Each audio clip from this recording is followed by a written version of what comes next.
Hello students. आज हम अपने इस वीडियो में पढ़ेंगे फाइलम एनिलिडा के जनरल कैरेक्टर्स के बारे में। एनिलिडा प्लेटेहेलमिन्थिस के बाद इनवर्टिब्रेट का फाइलम होता है और प्लेटेहेलमिन्थिस से एनिलिडा में कुछ एडवांस कैरेक्टर्स होते हैं। तो आप आइए हम एक एक करके इनके सारे कैरेक्टर्स के बारे में पढ़ लेते हैं। एनिलिड्स जो होते हैं वो सारे के सारे ज़्यादातर जो हैं वो एक्वेटिक होते हैं। एक्वेटिक में ये जलीय होते हैं और जलीय के साथ ये दोनों तरह के जल में रहते हैं, यानी ये मराइन में भी रहते हैं और फ्रेश वाटर में भी रहते हैं, यानी ये लवणीय भी होते हैं और अलवणीय जल में भी रहते हैं। और कुछ इसके अंदर जो होते हैं वो स्थलीय भी होते हैं, टेरेस्ट्रियल भी होते हैं। इसमें कुछ जो होते हैं ये बिल बना करके भी रहते हैं, इसलिए हम इन्हें बरोइंग एनिमल्स भी कहते हैं। और कुछ जो होते हैं नालवासी भी होते हैं, इसलिए हम इन्हें ट्यूबिकलस भी कहते हैं। सेडेंटरी भी होते हैं, फ्री लिविंग भी होते हैं, और कुछ जो होते हैं वो सहजीवी और परजीवी के रूप में भी पाए जाते हैं। यानी कि एनिलिडा जो है वो जलीय, स्थलीय, बिलकारी, नालवासी जीवन रहते हैं, और इनमें से कुछ तो फ्री लिविंग होते हैं और कुछ जो होते हैं वो सहजीवी और परजीवी के रूप में भी पाए जाते हैं। इनका जो शरीर होता है वो सेगमेंटेड बॉडी होती है इनकी, यानी इनका शरीर जो है वो खंडों में विभक्त होता है।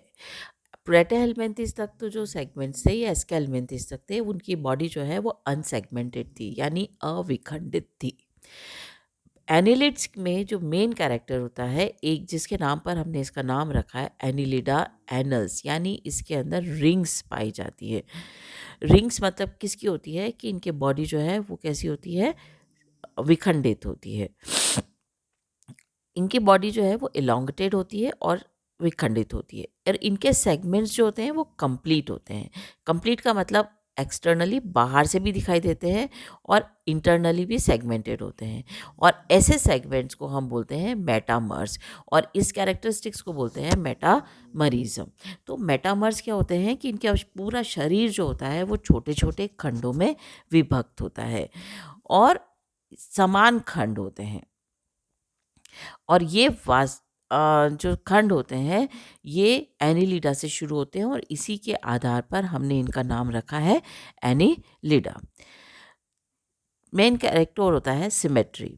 इनमें जो सिमेट्री होती है वो होती है बाइलेटरल सिमेट्री, यानी इनकी सममिति जो होती है वो होती है द्विपार्श्व सममिति। द्विपार्श्व सममिति का मतलब होता है कि इनके शरीर को किसी एक एक्सिस से एंटीरियर से पोस्टीरियर एंड पर कट करने के ऊपर एक ही मिरर इमेज बनती है, यानी इनकी जो दो पार्श्व सतह होती है वो पार्श्व सतह एक जैसी होती है, समान होती है, कट करने पर मिरर इमेज शो करते हैं।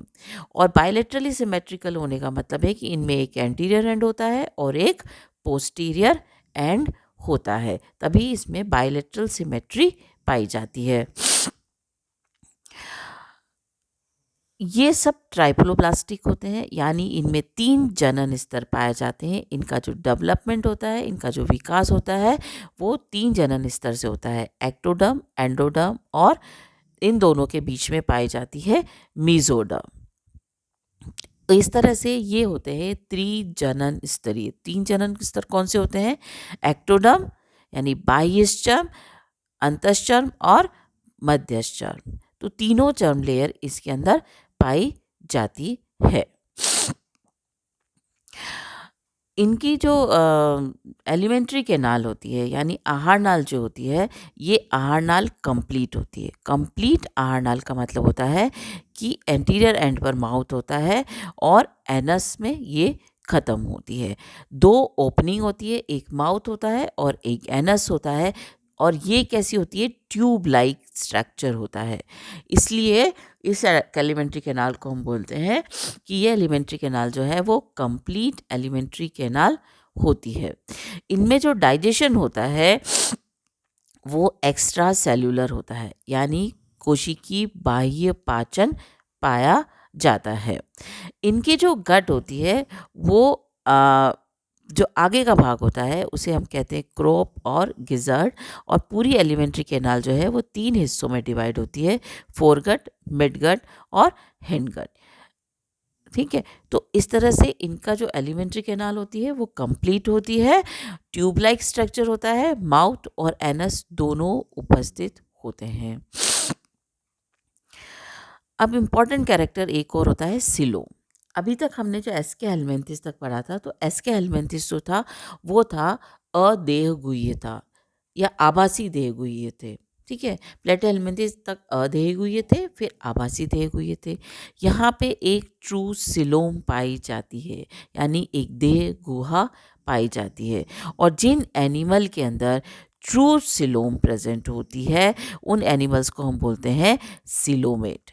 अब ट्रू सिलोम किसे कहते हैं? क्योंकि ये त्रिजनन स्तरीय होते हैं, तो इनमें बाहर की तरफ एक्टोडर्म होती है और अंदर की तरफ एंडोडर्म होती है। राइट, इन दोनों के बीच में पाई जाती है मीजोडर्म। और ये जो बीच में जो देह गुहा पाई जाती है, ये इस देह गुहा अंदर और बाहर दोनों तरफ से मीजोडर्म से लाइन रहती है। और जब ये मीजोडर्म से, यानी ये दो मीजोडर्म की लेयर के बीच में सिलोम पाई जाती है, तब हम इसे क्या बोलते हैं? True coelom. और ऐसे एनिमल को हम बोलते हैं सिलोमेट एनिमल। और इनकी जो सिलोमेट होती है वो साइजोसिलोम होती है और ये पूरी तरह से डेवलप होती है।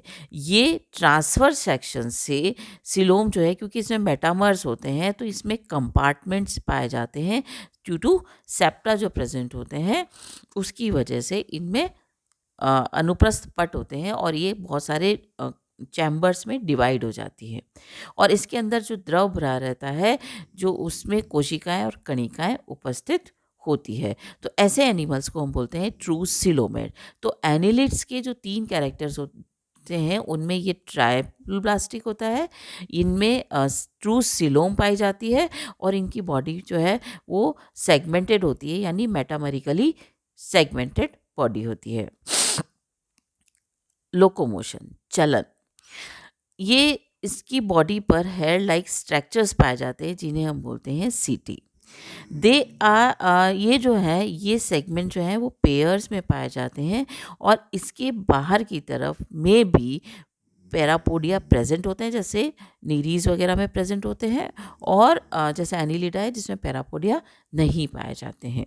तो इनका जो लोकोमोशन होता है, जो चलन होता है, सॉरी, जो चलन होता है ये काइटिनी शूक या रोम से होता है और ये खंड की त्वचा में धसे रहते हैं। और ये पैरापोडिया भी प्रेजेंट होते हैं या पैरापोडिया एब्सेंट होते हैं। सर्कुलेटरी सिस्टम, इनका जो सर्कुलेटरी सिस्टम होता है वो क्लोज टाइप सर्कुलेटरी सिस्टम होता है, यानी कि परिसंचरण तंत्र जो होता है वो बंद प्रकार का होता है। इनमें जो ब्लड फ्लो करता है वो ब्लड वेसल्स में फ्लो करता है, कभी भी टिश्यूज़ के बीच में ब्लड नहीं जाता है। इनका ब्लड रेड कलर का होता है और इसमें हीमोग्लोबिन प्रेजेंट होता है। लेकिन ये जो हीमोग्लोबिन होता है वो किसी सेल के अंदर नहीं होता है। इनका हीमोग्लोबिन जो होता है, सॉरी, वो प्लाज्मा में घुला हुआ होता है। ठीक है ना, जैसे हमारी शरीर के अंदर हीमोग्लोबिन आरबीसी में प्रेजेंट होता है, इनका जो हीमोग्लोबिन है वो किस में पाया जाता है? प्लाज्मा में पाया जाता है। इनकी जो ब्लड वेसल्स होती है, 2 मेजर होती है, एक डॉर्सल साइड पर होती है और एक वेंट्रल साइड पर होती है। हृदय एक या 2 से ज़्यादा हृदय जो है वो इसके अंदर पाए जाते हैं। तो इस तरह से इनका जो परिसंचरण तंत्र होता है वो बंद प्रकार का होता है, हीमोग्लोबिन होता है लेकिन वो प्लाज्मा में प्रेजेंट होता है, हार्ट्स प्रेजेंट होते हैं। रेस्पिरेटरी सिस्टम यानी श्वसन तंत्र।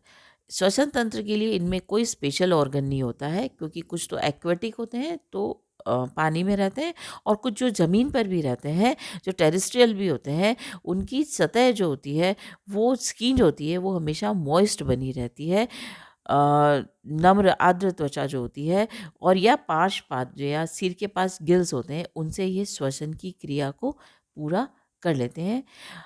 एक्सक्रीशन इनमें विखंडित जो बॉडी मेटामेरिकली सेगमेंटेड होती है, इनमें एक कोइल ट्यूब पाई जाती है जिसे हम कहते हैं नेफ्रीडिया, जो कि सीलोम से बाहर की तरफ कम्युनिकेट करते हैं और ये हर सेगमेंट में पाए जाते हैं। तो इनमें उत्सर्जन जो होता है वो वृकक जिसे हम कहते हैं या नेफ्रीडिया हम कहते हैं उसके द्वारा होता है, और ये सब के सब यूरियोटेलिक एनिमल्स होते हैं।